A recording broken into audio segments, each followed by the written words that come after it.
ఓవరాల్గా మీరు మీ జిల్లాలో జరగాలి, పెద్ద ఎత్తున జరగాలి. కానీ మీరు ఇప్పుడు కొన్ని కారణాల వల్ల ఇక్కడికి వచ్చిన పరిస్థితి అయితే ఉంది. ఎలా చూస్తారు?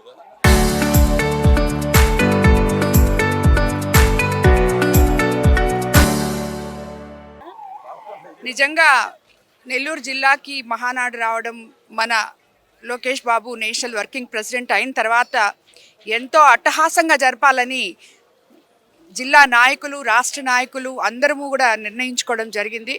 కానీ మన నాయకుల క్రమశిక్షణ, మన పార్టీ క్రమశిక్షణ మీకు తెలుసు కాబట్టి మన మోడీ గారు తీసుకున్న నిర్ణయానికి, ఆయన ఆశయం మేరకు మనము కూడా దానిలో పాలు పంచుకోవడం కోసం ఈరోజు ఈ పదుపు మహానాడు, హైబ్రిడ్ మహానాడు చేసుకున్నాం. కానీ ఒక రకంగా చూస్తే ఇది ప్రతి క్లస్టర్లో సుమారు 1800 చిల్లర క్లస్టర్స్లో కింద కార్యకర్తల దగ్గర నుంచి యూనిట్ ఇన్ఛార్జ్ నుంచి బూత్ ఇన్ఛార్జ్ వరకు అందరూ దీంట్లో కలిసి పాలు పంచుకోవడం నిజంగా ఇది ఇంకా గొప్పగా అనిపిస్తుంది. అంటే బేసిక్గా ఈసారి స్త్రీ శక్తి గురించి కావచ్చు, లేకపోతే మహిళల గురించి ఎక్కువ కొంత డిస్కషన్ జరుగుతోంది.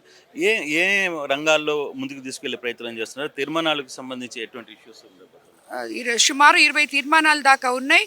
ఎప్పుడు కూడా ఈరోజు స్త్రీ శక్తి మహానాడే కాదు, ఎప్పుడు కూడా మన తెలుగుదేశం ప్రభుత్వం మహిళల పక్షపాత ప్రభుత్వం అని చెప్పి ఈరోజు అసెంబ్లీలో ఉన్న మా 20 మంది ఎమ్మెల్యేలు ఉన్నాము. సో దీన్ని బట్టే మీరు అర్థం చేసుకోవచ్చు, రాబోయే రోజుల్లో ఇంకా కూడా మహిళలకి పెద్దపీట వేస్తారని చెప్పి దీన్ని బట్టే మీకు అర్థం చేసుకోవచ్చు. ఎక్కడైనా కొంచెం బాధ ఉందా? మీరు మీ చేతుల్లో జరగాల్సిన మహానాడు కొంత దారి ఎందుకంటే జిల్లా నేతలు కానీ కార్యకర్తలు కానీ ప్రతి ఒక్కరు కూడా, మరీ మా కోవూరు నియోజకవర్గంలో ఉన్న కార్యకర్తలు ఉరకలేచే ఉత్సాహంతో మహానాడుకి రెడీ అయి ఉన్నారు. ఒక్కసారిగా దిగులు పడ్డారు.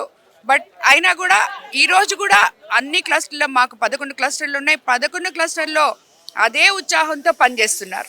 Thank you. ఇది ప్రశాంత్ రెడ్డి గారు చెప్తున్నారు, కోవూరు ఎమ్మెల్యే.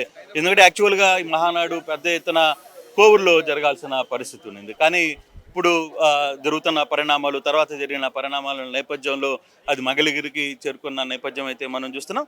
ఏదేమైనా జరుగుతున్న మహానాడిని పెద్ద ఎత్తున రాష్ట్ర వ్యాప్తంగా కాదు, దేశ విదేశాల్లో కూడా క్లస్టర్లు, తర్వాత ఎల్ఈడి హైబ్రిడ్లో అందరూ దీంట్లో అటెండ్ కాబోతున్నారు అనేది వీళ్ళు చెప్తున్న పరిస్థితి.